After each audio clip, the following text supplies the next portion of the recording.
Okay, so here's what I have logged in as present. Colleen, Sarah, Barbara, David, Paul, Michael, Chairman Ed, Bruce, Dan, Christian, and Anna. Okay. If I could just, I might have missed it, but I didn't hear my name, Bruce. I'm here. Oh, I'm sorry, but I did read it. I have you noted here as being present. Okay, good. I know. The problem is that you were cutting in and out. Everybody else needs to mute until you're ready to speak because there's just too much background noise. Okay.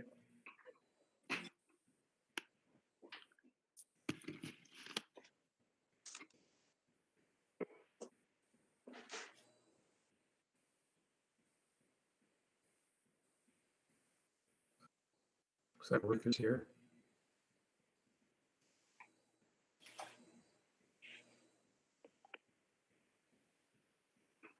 All right, can we begin? I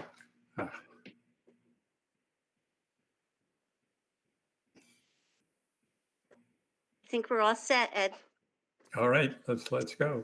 All right, like to call the August 24th, 2020 Environmental Management Council meeting to order. I think we have a count of those present. Certainly like to welcome you all. Even today it's hot, holy smoke. We have some minutes from our last meeting that Maureen had prepared. Does anybody have any comments about the contents of that draft? I don't hear any. Maureen, I wrote you a note about that. This is Michael. Minor stuff. Tara made a statement last time in regards to the zero waste project. That was in the minutes as talking about refuge from the restaurants. Okay. And that's apparently refuse. Oh, sorry about that. I can make that change tomorrow morning. Yeah, no big deal. And then in the area about solar panels, I'm mentioned as saying something about Article 10. Okay. That the new program will be dealing with Article 10, but it was actually that the new program will supersede Article 10. That Article 10 is the old way, and there's a new set of rules about how to handle big installations that will replace it. Okay. I wrote you a little piece of text that ought to explain it a little better. Okay, great. I can make that change tomorrow morning as well. Super. Anyone, any other comments, suggestions? The only one I had was, it appears in the minutes that I have been invited to a meeting that I didn't attend. Perhaps I was invited, I do not remember.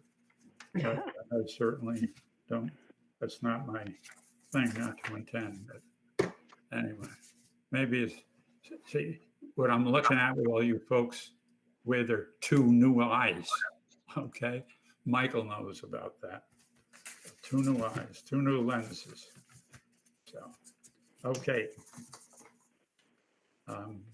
Any other suggested changes? Hearing none, I entertain a motion to approve the minutes from our last meeting. So moved. Any second? I second. Okay, thank you. All those in favor signify so by saying aye. Aye. Aye. Any opposed? Hearing none, unanimous. Could I just interrupt for a second? Sure. Who's the first and who is the second to approve the motion? Michael the first. Okay, Colleen the second.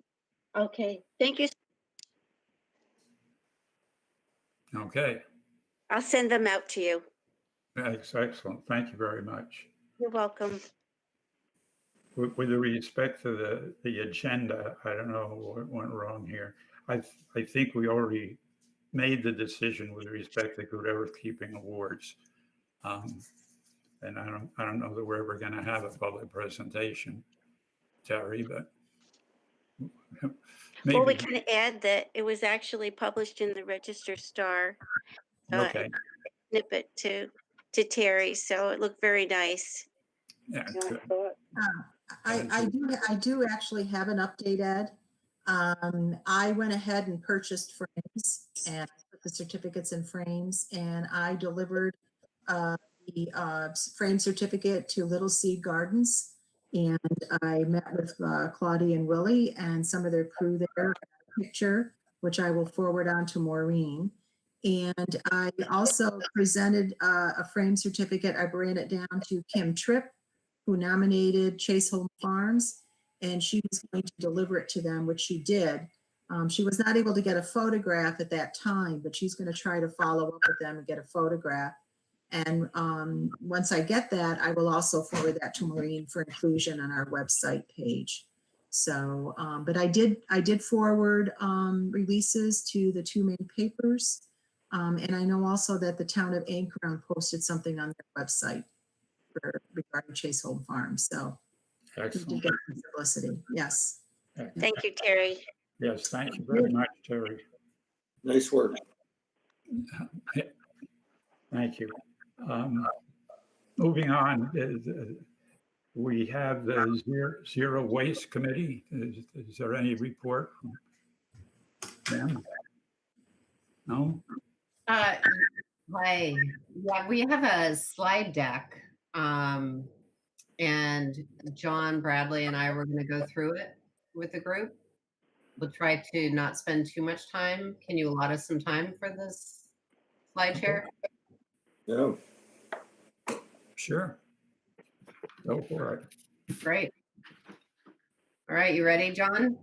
Well, I'm ready. Okay. It's very disconcerting, but I'm going to share my screen. We have our notes ready. We did a run through, so hopefully we don't screw up too bad. And we'll take a few questions at the end, but we'll try to zip through these so as not to take the bulk of the meeting up here. Okay. Go. oh, good, you did it. Can you see my screen? Okay. Whoops. Came and went. Looks good. Okay. Oh my heavens. Wow. This is tremendous. All right. So I'll introduce John to the group. For those of you who don't know, John Bradley lives in Claverick. He is spearheaded with some other folks, the Zero Waste Columbia group. He's also been working locally in his town to organize a climate smart committee, and has been very active since I've met him in all sorts of groups and organizations. So without further ado, you want to start us off, John? Sure. Okay, so as everybody in this group, I think, knows, that our world of waste is in the early stages of an unprecedented transition. Our linear economy, which disposes of waste at nearly every stage of production and consumption, with devastating impact on many ecosystems on which our species depends for sustenance. Triggered in part by climate change, public policies are increasingly countering this reliance on waste and shifting towards next slide, shifting towards a circular economy, which focuses on redesigning, recovering, reusing, recycling waste, and to look at all materials as resources to manage. Well, zero waste is part of this movement. And as Christian pointed out, I think it's relevant to point out that keep in mind that the only place waste occurs in nature is in the human mind and in human economies. So we stand apart from the rest of nature, and in an interesting way. Okay, so okay, you can. So the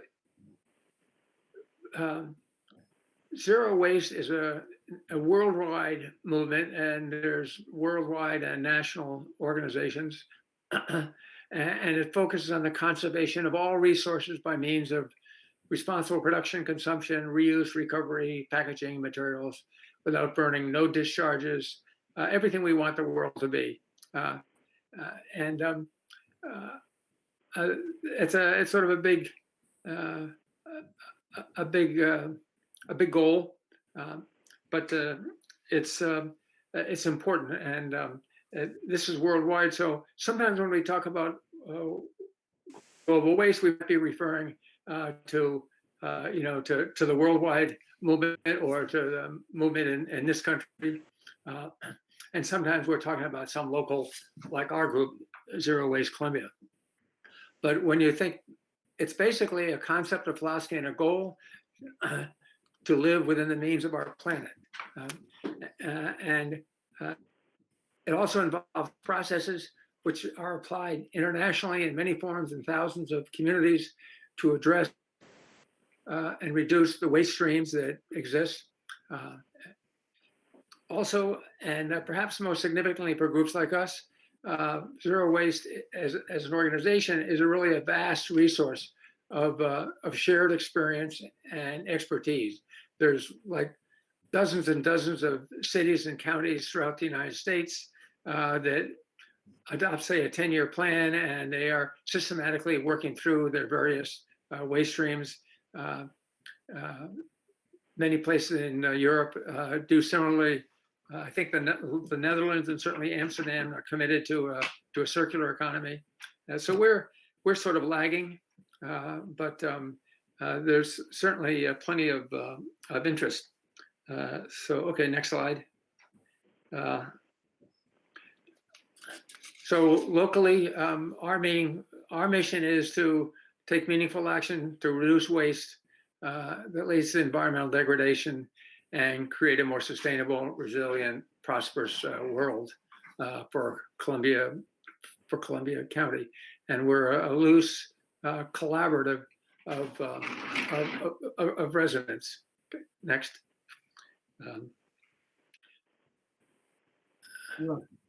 Did we miss one? No, I think I'll pick up here, right? Okay, we missed the. No, we did. Okay, go ahead. Yeah, Yeah, I think you got it. yeah.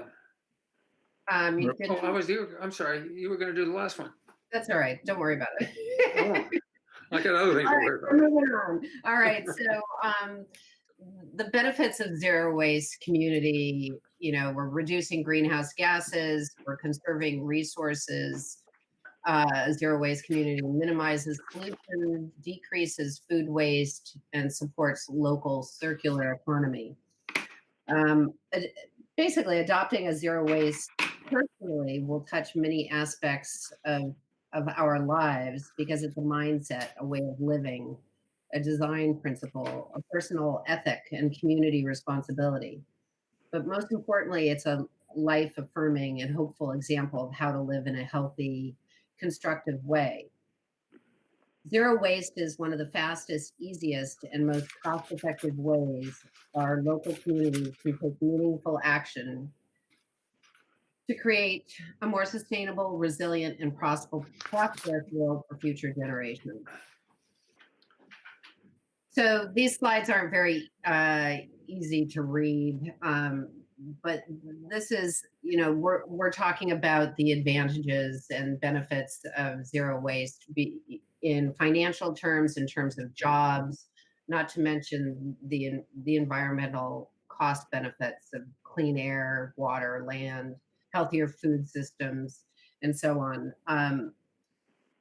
Zero waste helps us live within our planet's means by using resources more efficiently. So we have raw materials to sustain future generations of humans and other species. how we produce, consume, and dispose of our products, and our food accounts for 42% of all US greenhouse gas emissions. Zero waste planning is one of the fastest and easiest, most cost-effective ways that a community can reduce the impact of these GHGs. Zero waste saves public money and creates jobs. You can see in this slide, 10,000 tons of materials recycled creates 10 jobs. 75 to 250 jobs are created when we reuse 10,000 tons of materials. And above and beyond creating jobs through composting, recycling, and reusing, we have health impacts: less pollution, cleaner air, water, healthier food systems. Just some basic facts about waste and the limits of our planet. Landfills are a major source of greenhouse gases. Organics can be 20 to 40% of a landfill's capacity. Methane is 25 to 72 times, produces 25 to 72 times more greenhouse gases than CO2. 71 tons of upstream waste for a ton of what is MSW, John? Municipal solid waste. Oh, municipal solid waste. What Sorry. we see at the transfer station. Right. And the circular economy, while it's a very big topic, it's a goal, and it's an ecologically and economically sustainable goal. Human society and economies over centuries have degraded our ecosystems on which human civilization depends. The circular economy envisioned by Zero Waste is their goal for a sustained solution. To achieve the Western lifestyle, which many countries aspire to, we would need 3 to 5 additional planet Earths in order to continue on. John, you ready? Okay. So when we talk about zero waste, we need to understand that we're talking about a journey and not a destination. A journey, not a destination, it's a journey, and which we'll never totally achieve. And that journey will take a lot of different paths depending upon where you are, what kind of community you live in, and it's going to be different for each community. But we do know that it takes a lot of resources, a vast amount of resources over a long period of time in terms of policies, programs, infrastructures, and it requires a lot of community engagement and thus collaboration among people with common interests from all sectors of the community. So where do we start? Like we said up above, where do we begin? We start locally where we see opportunities for progress. And certainly, we'll talk a little bit later about some of the areas where we have started on a modest scale. But collaborating and partnering with other groups, especially a group like the EMC, which has such a strong commitment to environmentalism and has roots in the communities, and you guys all sort of know who's interested in environmental issues in your community, are an important group to collaborate with. And in collaborating, we can start looking at some more waste streams than those that we're just currently looking at. Okay.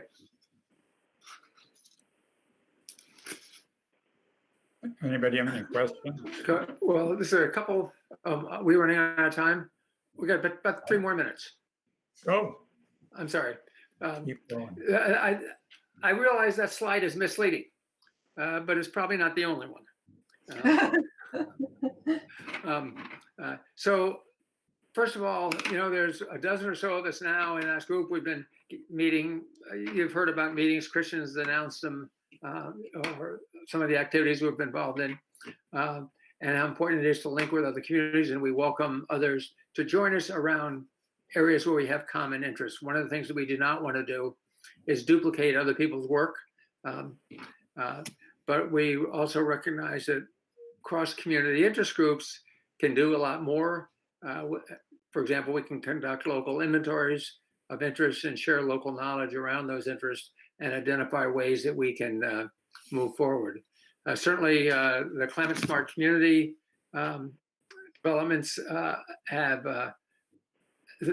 offer a lot of potential. As many of you know, there's a climate smart materials management set of actions which overlap very much with zero waste thinking and would be a natural issue for many communities to work on. And for those of us who want to acquire climate smart points, you would get points from doing these things. In any case, Zero Waste Columbia, we feel that we can aid community groups that hold similar interests and deepen both their understanding and our understanding and promote advocacy. Okay, Kara, it's yours.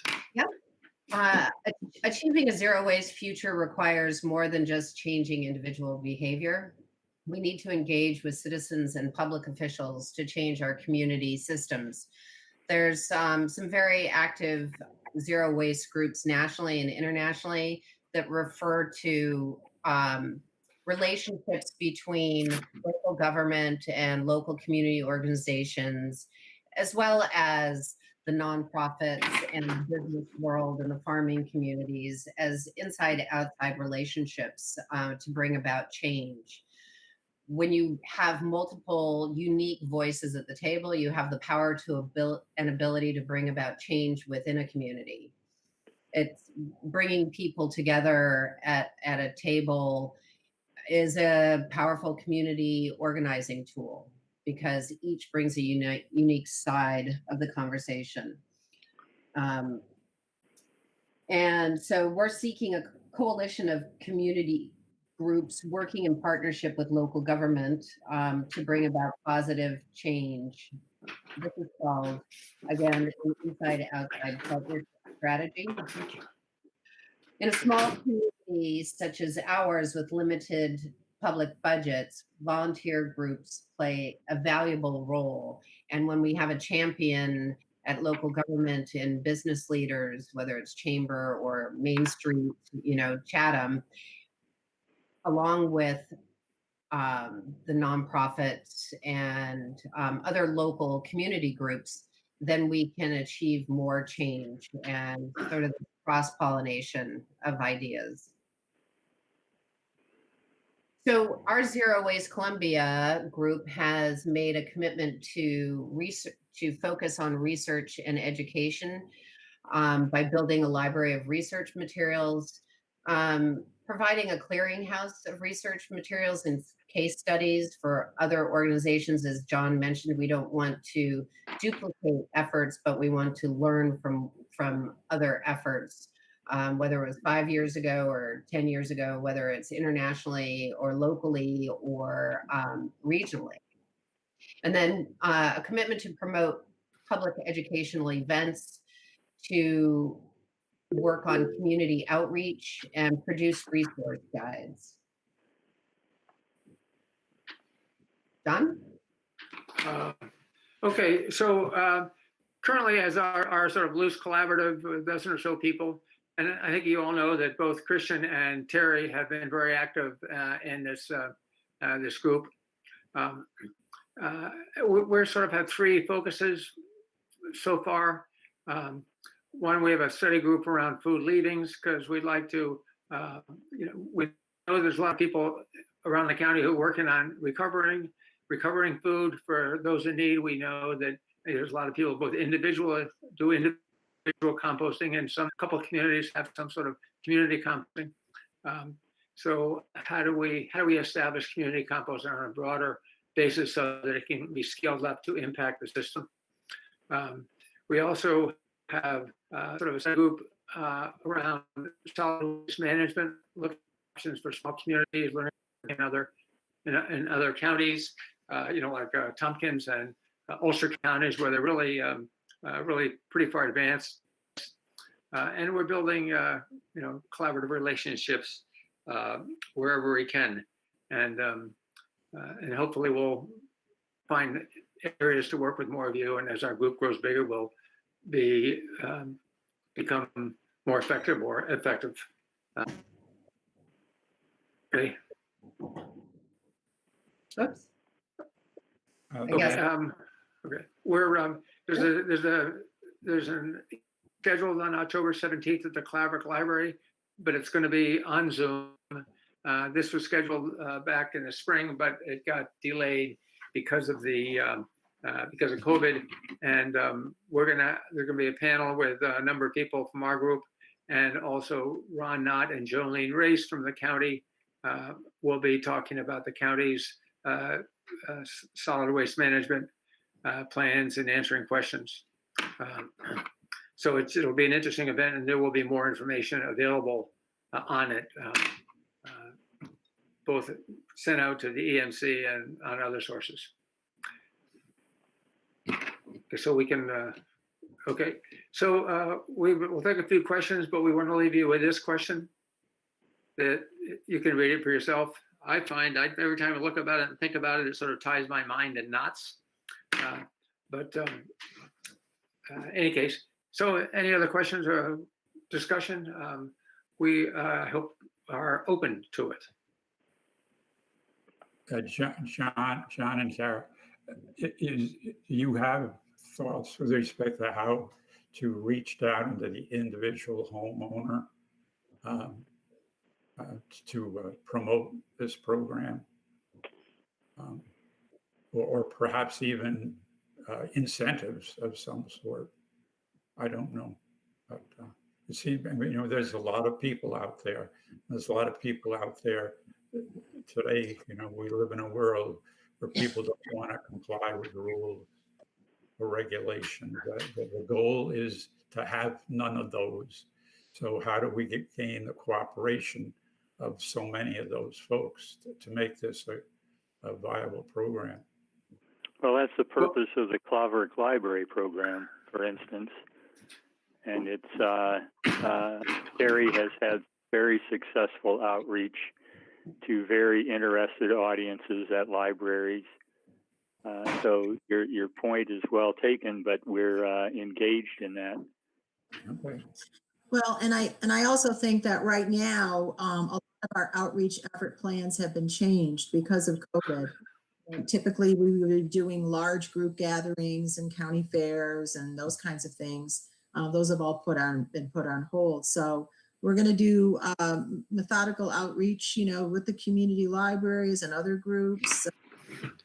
Reaching out to the EMC members, you all represent your towns, so you can go back and report on what we're doing in your various ways to your town boards and to other interested parties, your towns. We're going to be looking at developing some kind of a web presence. I noticed Rick's, I don't know who it was that gave us something in the chat. We'll have to look at that. But we'll find ways to get the information out. It's going to take a little organization and a little effort, but and we're open to suggestions and to learning. I think we're all learning as we go here. But anyway, we certainly don't have all the answers, but we really want to move forward in this area. We feel the time is right for this, and we really hope that you'll be able to join us on October 17th, and we'll be promoting that for all the usual outlets and maybe some unusual ones too. I'll let the others speak now. Dave? Thanks, Ed. Thanks, John and Kara and everyone that's involved in this, Christian and others. It's great, the organization, the focus, and bringing it to our attention. And I see that the focus looks like, at least initially, will be on information gathering and outreach and education, which I think is essential as the first step. My question is, and I do also, John, you mentioned this, the cross pollination with the Climate Smart Communities program is very exciting, because we all know that waste and waste management is a key prong of the Climate Smart program, and there's potential funding available, and a lot of the grants we've seen have been related to solid management, organics, composting, that type of thing. So there's great synergy, which I think the question is to push you a little. ask beyond what are, or maybe you're not there yet, and that's fine.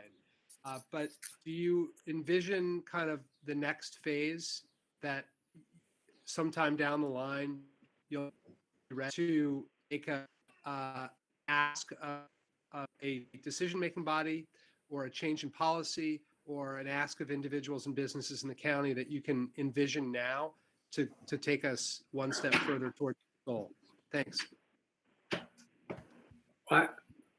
Just my vision is that we will, as we sort of reach out to people and find ways of collaborating with people, that we will find other groups in business, in agriculture, and other, where we can start looking at how do we start addressing the collective needs. And you know, you can only ask your government to do so much, especially in a small place like this. But I mean, I personally think that because of the change that's going on, there's a lot of opportunity for collaboration and leading to concrete organizations and perhaps services that really do affect the waste streams. It's fantasy right now. That, one thing that we've discovered, the more we go into this, the more we discover our ignorance. And that's a really, really important part of the process. There really are concrete actions being taken around the world and around this country. But they are hard work to make anything that's actually concrete and real, instead of just telling people what you think they ought to do. So we're nowhere near, to my mind, making concrete asks. What I feel really need to do, and we've talked about this some, it's not an easy thing I find to realize this, but the direction we're taking is parallel. We want to come to those concrete asks, but I would imagine we're at least a year away, or maybe 2 years away, from knowing enough to come to actual programs that would fit in Columbia County. Maybe even longer, because it usually is. It's very interesting, the kinds of things it takes to do things successfully. So what we want to do is, while we want to connect with other people with similar interests, we want to take up things like the possibilities that are there in the climate smart funding sources, where there are a number of streams that are possible. But every one of those, when I've looked at them to conceive them concretely, and I've put together programs that get implemented, it's a long step. So to work in parallel with connecting people, getting the people in the county awake and interested, and finding people in other groups that are interested enough to think about doing the kind of research and development that's necessary to come up with a real ask. We start with what we're doing now with the local outreach, and with connecting with other groups and finding interested people who want to sit down and do actual hard work. Because I started on the process. We had the zero waste training that some of us started. The next step was to be a development towards what would be needed for asking, to at least conceptually develop a program.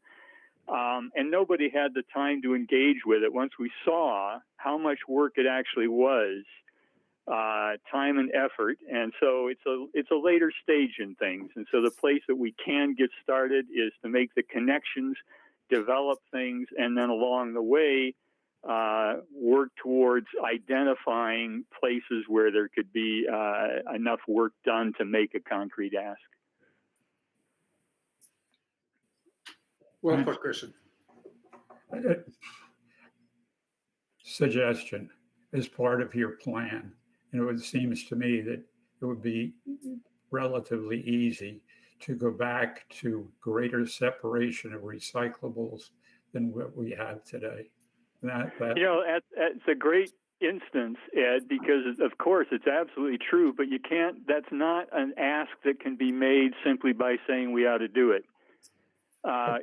It's actually a very important part of what can be done in the zero waste. You're absolutely right.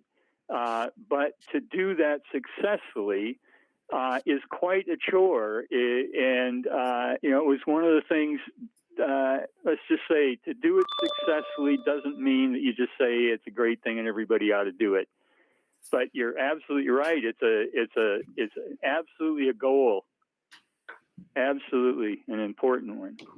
I think in the short term, what we're looking at are things that are very tangible and kind of, if you want to call it, the low hanging fruit, just to get our fingers in the mix and to, whether it be composting or food leavings, things that pertain to soil health that might, maybe we could do a research project on soil health and do outreach to local farmers, anything that it can be spearheaded by us, and maybe we can get the word out, spread the word about what's going on in New Lebanon, learn from them, maybe collaborate, bring those ideas to Chatham, take them over to Ankrum. With your help, we can get some things done. Very good. Anybody else have any other questions, comments? Thank you very much, John, Kara, and all Thank you. who participated. Great discussion, as all of them are, of course. Thank you. I suppose, anything else? All right. Moving on is here we go. And that's the Climate Smart Actions Report to the Government Committee, which is so extremely important. So, Dave, you have anything on that? Yes, I do. I'll be brief, and then I'm sure there are others that might want to add to this who have been very involved. We've been steadily making progress thanks to many people on the call here. Thank you, everyone, for your work. It's been really a team effort, and there's some real pockets of serious activism in the county, which are becoming more and more evident to me. I think that for a while, I've been active for a while. It's really great to see. So we are on the agenda for September 17th, which is a 5 p.m. Government Board of Supervisors Government Committee meeting. We'll be presenting. I'm in the process of drafting a report, which is consolidating information describing the program, our strategy, what progress has been made in the towns according to the updates I've gotten from folks, some examples of some other counties, and really how we envision this being structured through the EMC, which will then be used to inform a shorter, more infographic-based presentation for that meeting. And I will share that with folks ahead of the meeting. But right now, we've got our 19 towns and 4 villages in the county. We've now, thanks to John Bradley and folks in Claverick, we've got 10 towns and 4 villages that have joined the program. So we're over not well over, but we're over the 50% number of towns. So a majority of towns have now signed on. I guess we were there. No, we weren't there. So we are there now, which is exciting. Thank you, John, for all that hard. And I know that Rick is working hard in Chatham. He's already a community CSC member or has resolved, but he's working to push them forward, and others as well.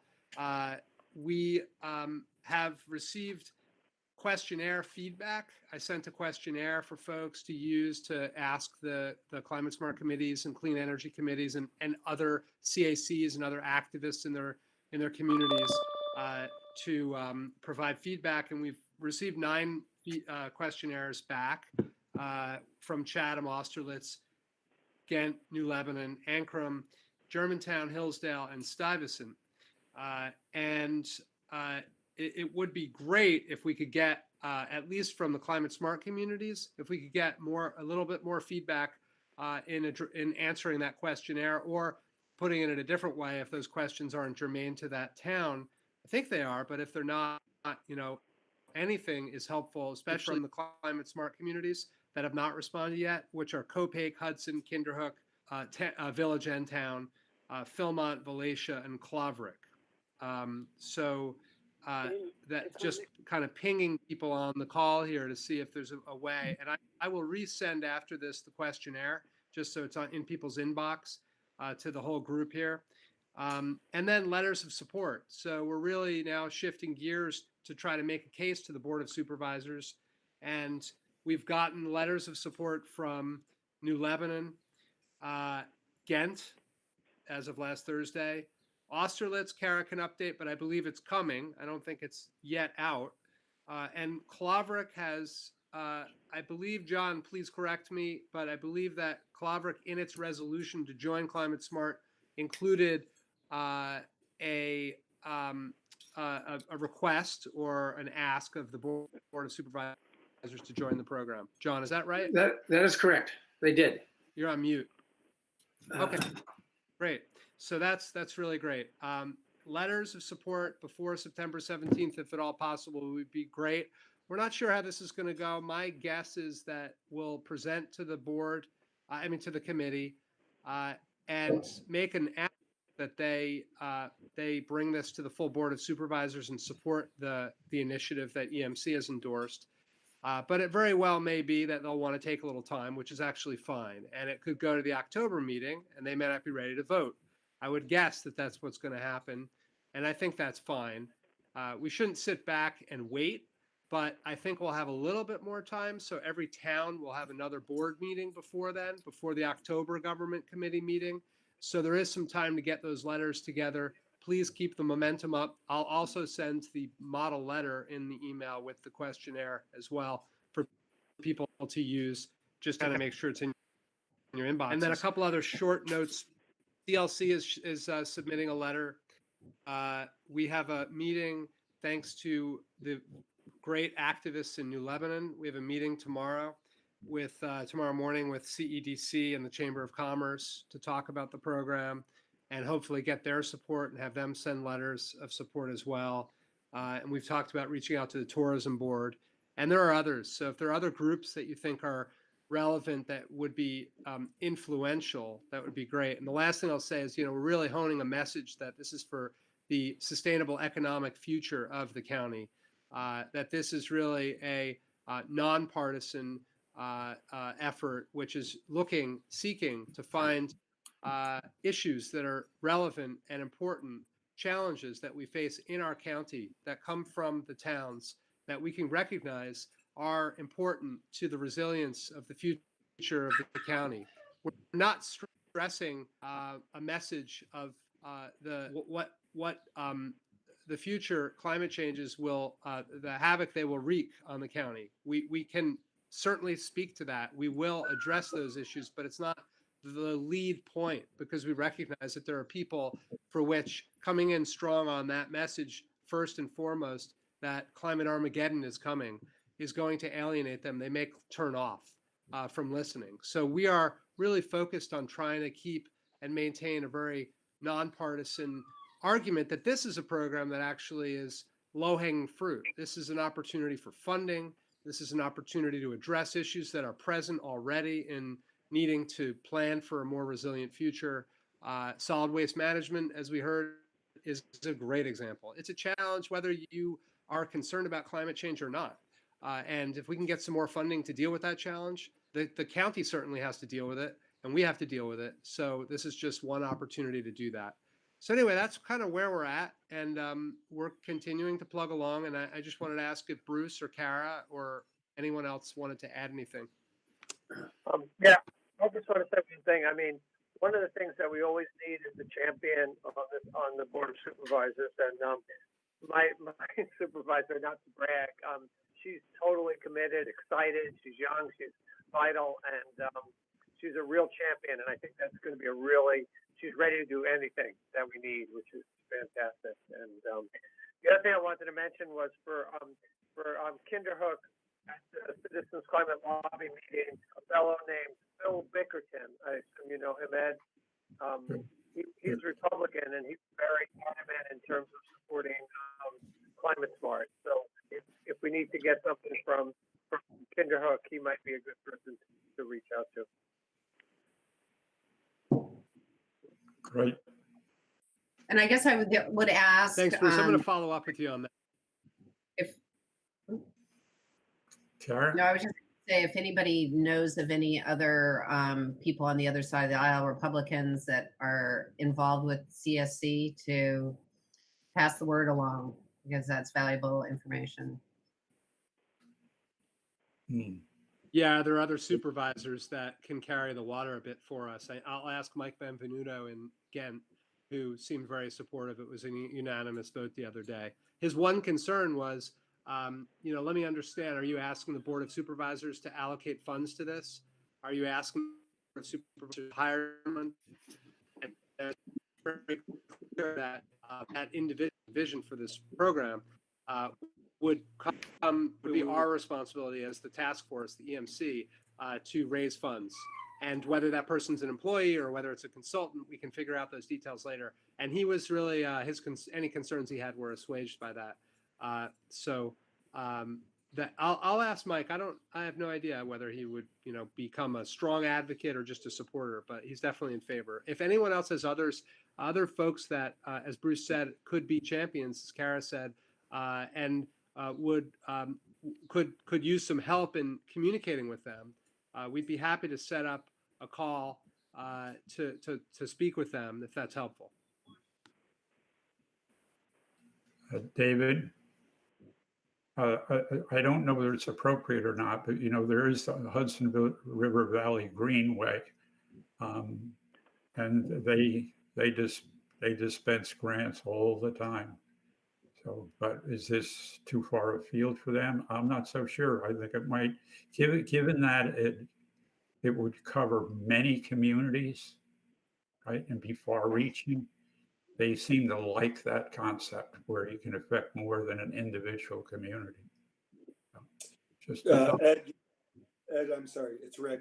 You're absolutely correct. The Greenway is exactly one of the very first places we should look to both grants and other templates and models. So, David, I'll take a purview of the Greenway's website and shoot you a message. But yeah, that's a great point. Yeah, Rick, does everybody get their newsletter? Does anyone get their newsletter besides me? I do.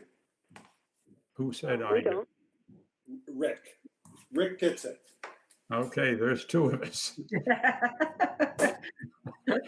That's a start, I guess. I haven't seen a newsletter for a while. Well, what I can do, and maybe Rick and you can do it too, when you receive it, you can always forward it. So if there's somebody that's interested, let us know, and we can forward the newsletter to you. Gives you a better idea of what's going on. So, anyway. I'm just going to send the next one that comes in to everybody, Ed, and let them decide to read it and sign up or not. But that sounds like a good idea. Okay, terrific. Another plus. Anything else on this issue? Okay. I don't know whether we want to talk anymore about solar panels. So solar panels are a real concern for some communities, but as we all know. Yeah, could someone talk about that? I'm trying to understand why it's an issue. I mean, what's the negative side to it? If someone could explain that.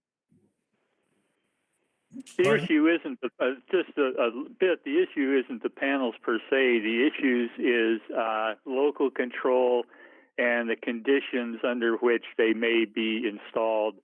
Right. And that's there are new state laws that bypass local zoning ordinances. Right. I believe that's what's coming up in Prairieville. So I think that's the heart of the question. So it's a law legislation passed at the end of last year. So if it's exceeding 25 megawatts, which is, to give you a frame of reference, that's about a little over 100 acres plus. those size solar farms can have now the ability to bypass local law. There is still, checks and balances in what they do have to abide by, but the mere fact that it's bypassing local law. So I know there was a conversation in Austerlitz about the comprehensive plan, updating the comprehensive plan, and maybe as one small piece of that update, insert something about this new mandate that's been passed in terms of local law. So we still have some say in the mix, and so that's kind of what it's about, right, Ed? Yes, yeah, it Yeah. sure is. But I'm sorry, I have to express my opinion. 100 acres is an extremely large parcel. It is. No, you're absolutely right. It's utility scale. And I think the one in Copake, they're talking 500 acres. So this is massive, right? So how do you install 500 acres of the solar arrays? Well, it might not be adjoining, but it may be. And so there's wetlands in the mix. I don't think they can install in wetlands, but and they still have to have public hearings and so on and so forth. But The other part of it, I think of, how does that impact on sequestration? When we have panels that prevent the sun from striking the ground, whatever's growing on the ground, how does that impact on sequestration? Well, there's actually studies that have been taken on, which are very interesting, growing saffron and, pollinators and all sorts of other types of vegetation underneath solar panels. So I don't know the answer to that question, but I know that Vermont, there's been several studies undertaken in Vermont that are not yet complete. It's tough to have photosynthesis without the sun. It's plain and simple. Well, Yeah, but yes and no. that's- It's not in total shade under the array. So the trick is if you're trying to raise something which is shade tolerant, then it can be done. You'll get partial shade for part of the day and full sun, depending on what time of day it is.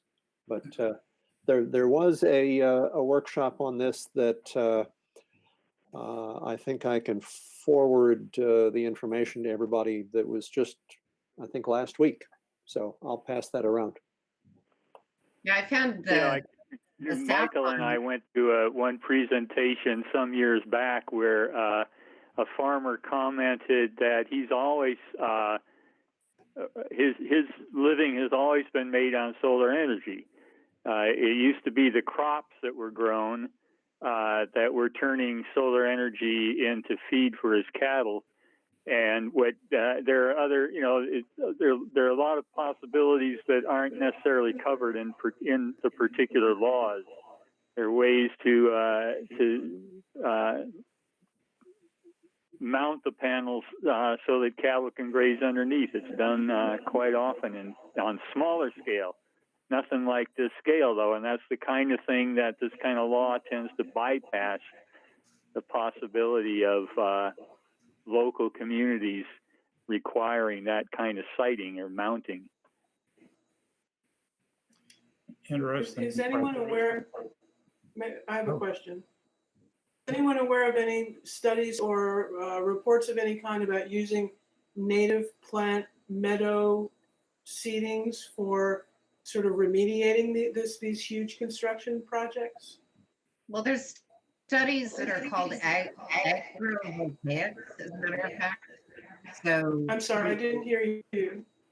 there's it's called agrivoltaics. So it's combination of agriculture and photovoltaic systems. So to Michael's point, there is vegetation. There are some crops that can yield, saffron as an example in Vermont yields $5,000 a pound. So as this unfolds, there's I don't have the science at my fingertips, but I'm sure there's data and reports that can be found. Okay, thank you. I'll look into it. Very good. Anybody, anything else on that subject? I just want to clarify that, that while ORAS does sort of fast track approvals of these large, 25 plus facilities, it does not allow, there is still a public process. It's just, it's constrained, and it's going to be, sort of run through the Office of Renewable Energy Siting. So there is, the local regulations, they still need to follow local regulations. They need to comply with local regulations, and there's often, or there will be likely host community benefits to these. So it doesn't completely bypass the community. It just sort of, the intention is to fast track and get these facilities in more quickly so that we can meet our energy goals. So that's, I just want to clarify, it's not a complete erasure of all local say in these sites. Excellent point. Part of the problem, I think part of the impetus for this legislation was the fact that there is such a long process involving municipalities and jurisdictions and utilities that it can take, several years to get a project installed. Okay. Right. We conclude that, right? Moving on. Let's see, where are we? Neighbor notifications. What number are we on? Okay.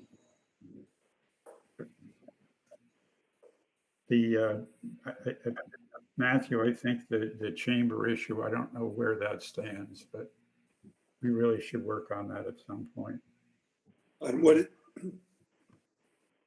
The idea was to develop questionnaires for the business person with respect to the restrictions on the plastics that we would be allowed to use or be permitted to use. So that was the real question. That was a hard nut. So maybe someday we'll get back to that. Ed, can you? I'm sorry, Ed, did you mean to skip over the neighbor notification law? I probably skipped over a lot of things, Rick. Which one? Okay. E, neighbor notification law. Oh my gosh. You know what? Oh, I'm looking at the old agenda. Okay. So yes, I'm sorry. Sorry about that. No, we certainly should discuss that. That's for sure. That was on the revised agenda. Does anybody wish to start that discussion? I think that suggestion came from you. It came from, came from Rick, because Michael just did a little background check to see what Columbia County had ever done on it for. This came to my attention because of a neighbor who I believe is actually upset about herbicides, not pesticides, but she was asking specifically why the county hadn't passed this law. So I did a little research, and there's about 7 or 8 counties, more if you count 5 boroughs in New York City, that have passed this law. It essentially says commercial pesticide operators have to do proper notification and signage, is essentially the short version of what the law says.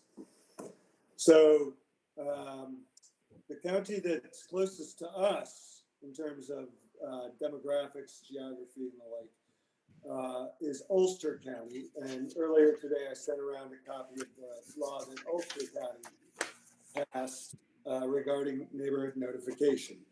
So I don't know. Is this I didn't even know if this is a big enough issue for Columbia County, to be honest with you. Is there that much pesticide use going on? And even if it's being done agriculturally, they've got to be exempted. Well, they're not even mentioned in the law. Well, it's funny that Agriculture is not mentioned in the law? did you say? But Yeah, I didn't, agriculture is not mentioned in the law, and a community is required to pass and entail the entire law whole cloth. They're not allowed to make changes to it in the enabling legislation. So If you didn't have a chance to look at the materials that Rick sent around, you really should look at those because I think it clearly spells it out. And it's commercial applicators, non-agricultural, but you're looking at lawn services, basically, those kinds of businesses. And notifying residential property owners if an application is going to take place adjacent to their property. I'm really, making that, and really narrowing it down there. But that's the gist I got in the rough read through I did. Certainly there are, concerns regarding agricultural applicators, but that's another issue. That's a separate issue. That's not what this law. What I was surprised was passed in 2003. So it's not new legislation. Yeah. No, it's not. And regarding agriculture, I did do a little research. And if they're going to be applying, there's a limit, and I forget what the number is, but if they're going to be applying more gallons than X, they have to become trained as a commercial applicator in order to then use pesticides that much pesticide on their own properties. So that's the extent of what happens with ag and pesticides. if I may interject on this issue, I have held, so just so you know, I have held a license to apply restricted pesticides on those crops that I've grown in the past. So I personally have held that license. And I think this is 33-1004. That's the law we're talking about, right? Yep. It's 33-1004. And it seems like much of the discussion has to do with lawns. Lawns are mentioned frequently. So, Lawns. I get lost, very frankly, as to whether it does apply to agriculture use at all. It does not. It does not. Okay. That was the point I was making. No. So it doesn't apply to agriculture at all. It applies to residential lawns that, these companies like True Green come around. And or, the law specifically mentions apartment buildings and things like that. So it's all about residences. It has nothing to do with agriculture. Yeah, well, that certainly makes me feel better. So anyway, very good. Well, thank you, Rick. I'm sorry I missed that. I even made copies of the law so I'd have it to refer to. So I guess I didn't forget it, but I did forget it, both. All right. Well, if people are interested in pursuing this as a county initiative through this council, I'd be happy to work with you guys on it. Just let me know. Rick, is there any legislation or law that pertains to agriculture in New York State in rural communities? So when residential butts up against, agriculture, those instances? Yeah, and I think the it person does. who asked me about this was a perfect example. She lives on Route 17, and behind her house is a giant field that used to be hay, and this spring was sprayed with Roundup and herbicide. And then they planted corn, and they sprayed an insecticide, and and that's what got this ball rolling. So I tried to dig as hard as I could on agriculture, and all I came up with is they need to get their commercial license, like Ed was talking about, in order to do it. There was nothing at all in any of it about notifying neighbors. They're certainly not allowed, certainly not required to notify us when they spread cow shit all over the field the night before Thanksgiving. So you have I drove up my Thanks drive. for giving it an ammonia cloud. No, right. I drove up my driveway the other day and I saw this 10-foot high corn that's on the other side of a row of trees, maybe a couple 100 feet away from our driveway, thinking to myself, what are the impacts of this? And I think that's much of Columbia County, quite frankly, excepting Hudson and the villages. The only thing corn's good for is making cheap milk. Other than that, it's a soil depleter in the lake. And, they spread cow manure on it to refertilize the ground, but so much of that ends up in the waterways. If the ground can't accept it, that's where it goes.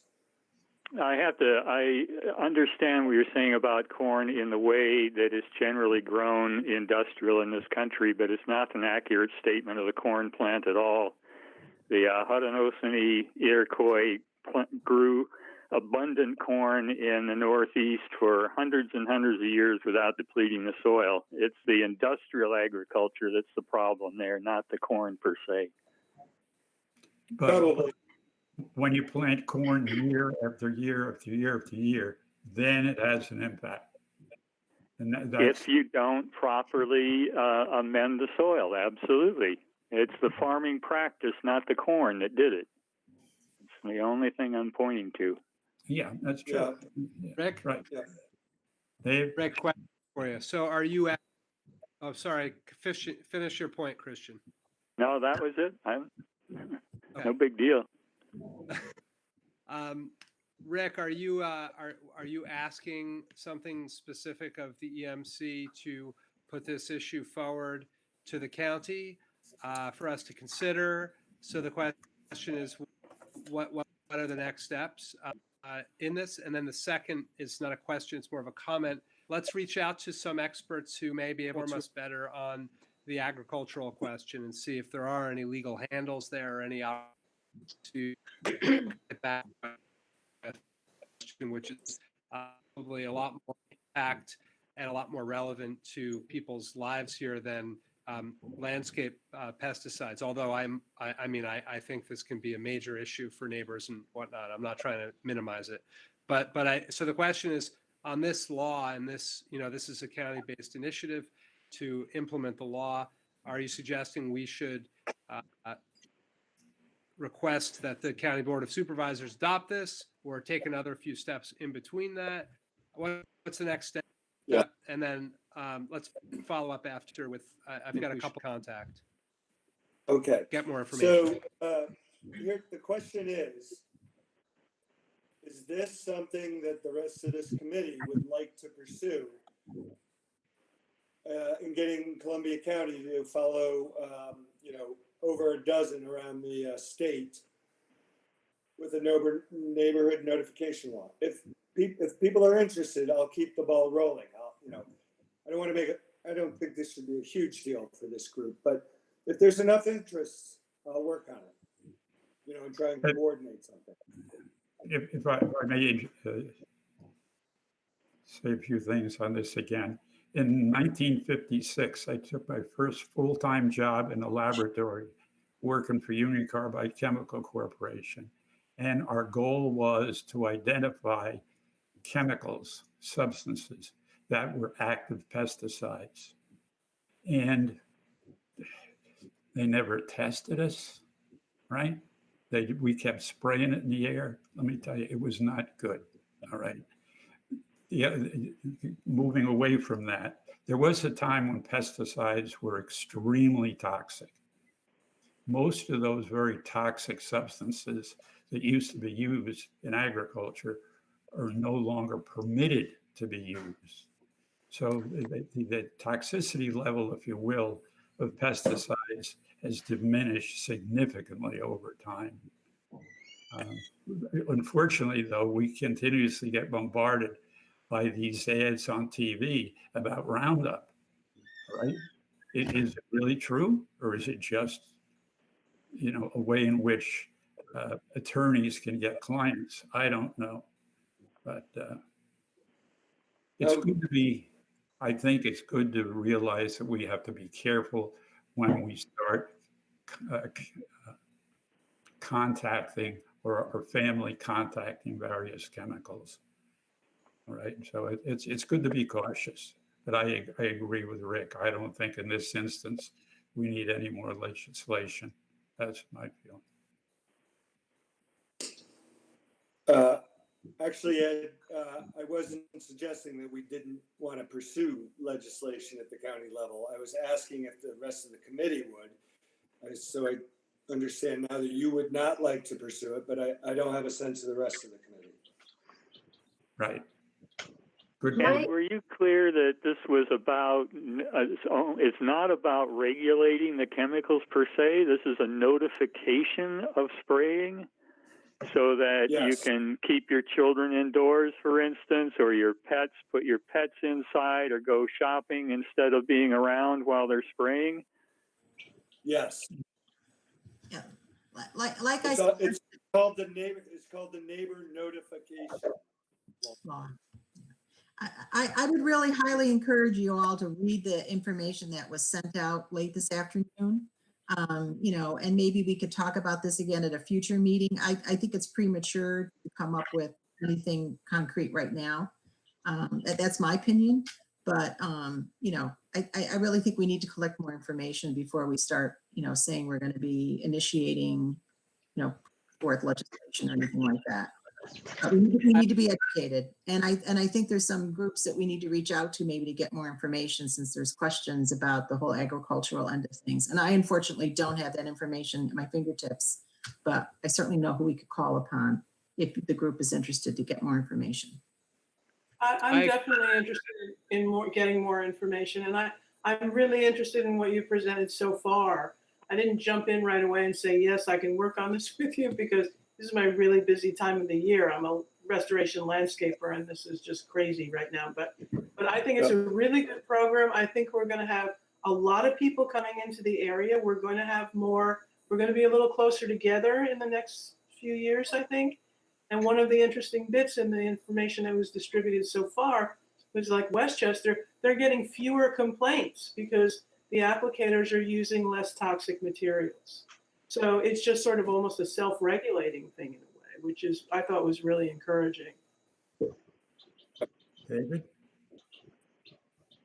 I just agree that we should keep this on the agenda, and we should get more information, review the documents that Rick and others provided. Thank you for that. And I'm definitely in favor of pursuing this discussion. And I do think Barbara, a very good point about the changing, perhaps growing population. So let's do that. And I will also follow up with you, Rick, on a couple ideas I have to get more information on the agricultural front. Sure. Yeah. No, I did just enough to figure out what the connection was, but not Very good. So anything you can share is great. Okay, we're all happy with that. We'll continue this discussion at our future meeting. Thank you. Perfect. Okay. Now I'm lost because I don't have my new agenda. Anything new with the Citizens Climate Lobby? Those of you that may be members? No? No, I don't think anything that I would mention. Well, I think you mentioned that one thing about Citizens Climate Lobby, we've been reaching out to environmental groups in the county. And in fact, the last meeting was mostly about climate smart, that we had Tistria and the fellow from Kinderhook, whose name I forgot again. But so I think that, you know, that Citizens Climate Lobby is reaching out, and I forgot, maybe Michael remembers what we're doing this next meeting, but what have you been reaching out to the environmental groups as opposed to a singular focus on the congressional action on climate change right now? Yes, thank you. That's my memory of it as well. That the things that we're working on, which had depended on face-to-face communication, of course, are on the back burner.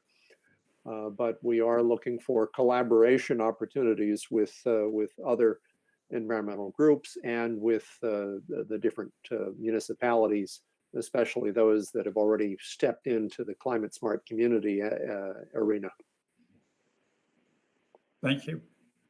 Thank you. Anything else on that subject? Nope. Anything new on the natural resource inventory subject? No update for this meeting, Ed. Okay, great.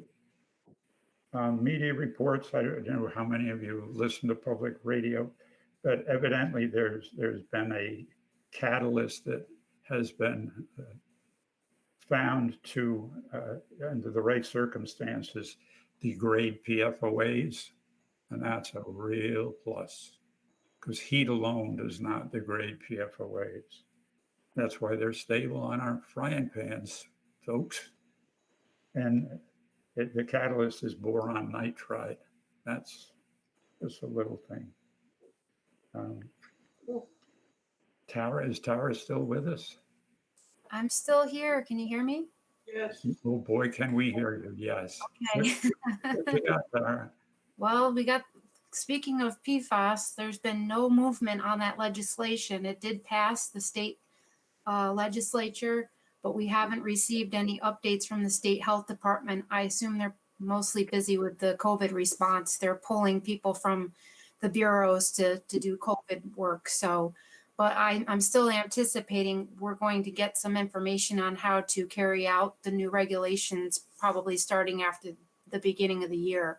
So that's on the horizon. I did find out today that our state revolving water grant was cut 16%, and that's not for next year, that's for right now. So they're also pulling money out of our existing grants to cover probably the expenses that they're incurring because of the pandemic. So I don't know, that's probably just the beginning of that. On the COVID news, as of 3 o'clock today, we have one new case of COVID-19 in the county. There's 4 that are active still. So we're holding steady. There's 38 people under mandatory quarantine. We're holding at 37 deaths. The last was in early June, so there haven't been any other deaths in the county. And there's been a total of 535 cases for Columbia County. So now they're continuing to do the COVID testing. But Wadsworth is no longer, that's our state health department lab. They no longer want to take our swabs. I guess they're overwhelmed with, what they're doing up there. So we're having to find another private lab, which makes it a little bit more, tedious to a process to do the testing the way we were doing it, but we're going to continue to try. And now we have to add flu clinics on top of that, which they're going to do as drive-through clinics this year. So I'm guessing they're probably going to do at the fairgrounds, maybe the college, where, people are just going to drive in and stick their arm out the window and get the inoculation. They just want people to get the shot because they're concerned about, the symptoms of both and getting them confused one for another and a possible second wave of COVID that's being mistaken for a flu outbreak. So, more important than ever that people get flu shots this year. So, the other thing we got kind of surprised with last week was that we're going out to inspect gyms now that are, as of today, allowed to reopen. And we're supposed to get to them within 2 weeks. And I've been on the internet trying to find out where all these places, I only thought there were 2 gyms.